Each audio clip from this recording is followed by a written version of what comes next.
Hi and welcome to another video. Today we have a 50-gallon A.O. Smith water heater. These things are notoriously kind of a lousy heater. This one, the burner, is making all kinds of noise when it comes on.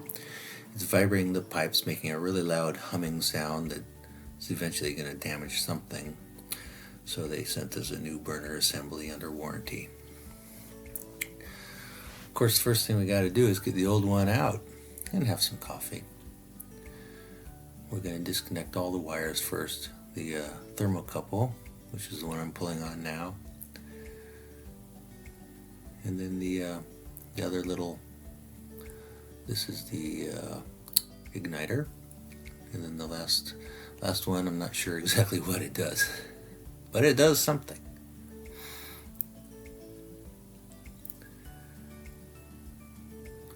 Okay, so now we take off the main gas line going to the burner.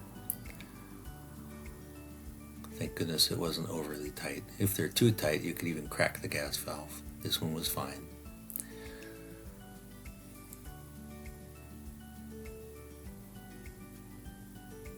Now we'll take off the pilot line. These things, when you're putting them back on, you got to be really careful not to cross thread it. They're kind of a little tricky. But all in all, this process is very straightforward, very simple. And during this, you can leave the water heater full of water. Don't have to turn off the gas, nothing. Okay, now I take the 1/4-inch driver. Gonna get out all 4 bolts, and it's only 4 bolts. Piece of cake.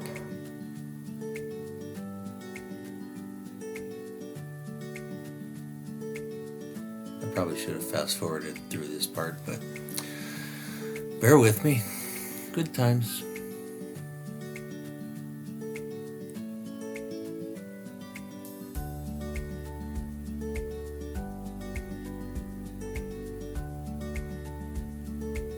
These things, they have like a fabric on top that seems to be a problem.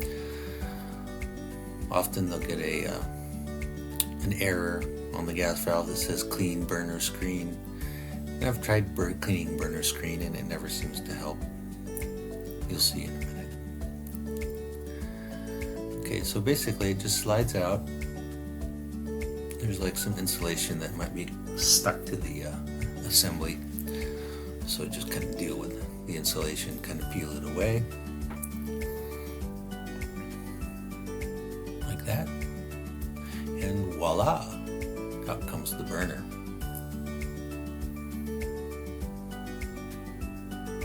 It looks intact. It looks good. But it was making a lot of noise.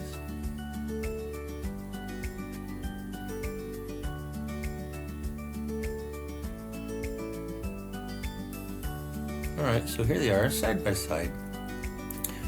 That's the old one, that's the new one. And so it doesn't come with the jet attached, so you gotta take it off of the old one. It's just a 1/4-inch, one screw. Take the assembly off, put it on the new one. Alright, now the fun part. Well, not really fun. About the same as taking it out, as putting it in. There's some of that insulation that's all stuck to it. Kind of got to finagle it in. When you're doing this, be really careful of that fabric on the top. You don't want to tear it or damage it.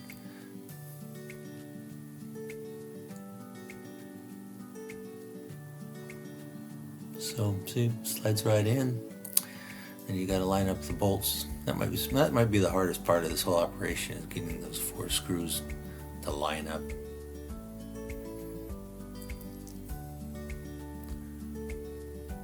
So I got the first one in, and then I'll come back when we're done with this part.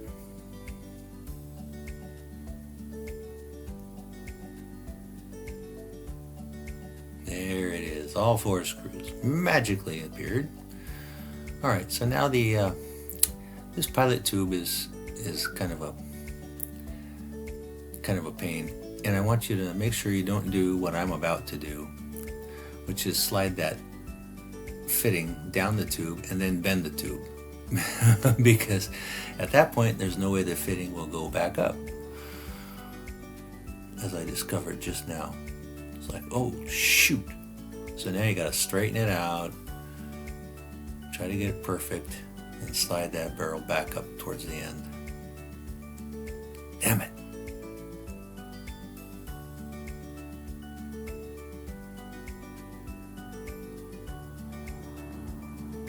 Slightly frustrating. So yeah, so don't do that. I'll get it here in a second.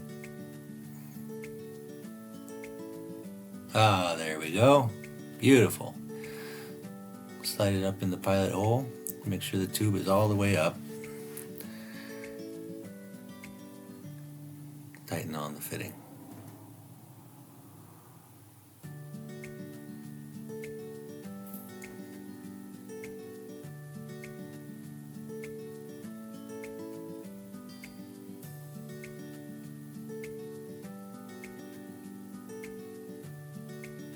And after you're done with the whole process, make sure you check for gas leaks.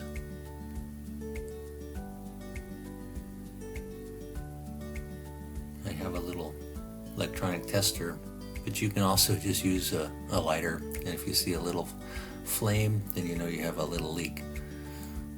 It's never going to explode or do anything crazy. So yeah, here we are tightening the main gas line, going to the burner.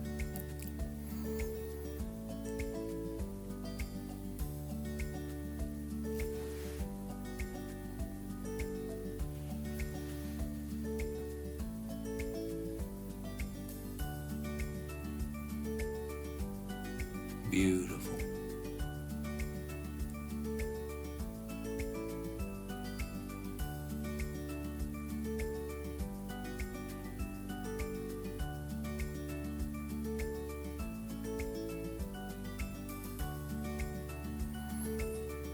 Now connect the wires.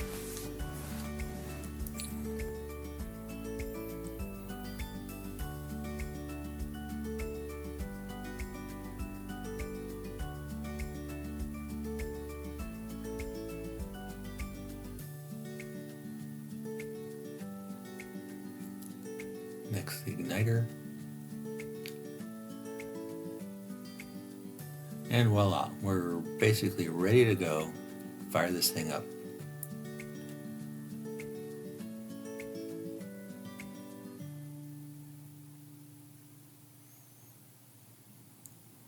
Now, as with all these heaters, you have to set it to pilot, push it in.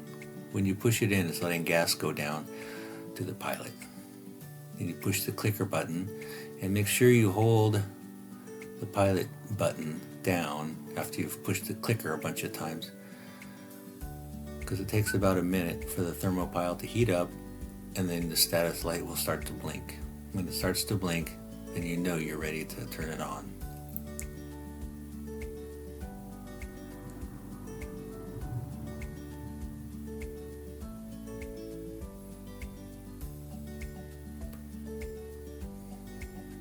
And there we go.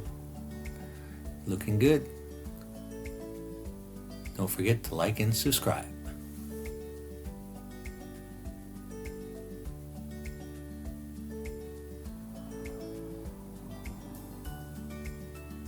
You can see the flame in the little window.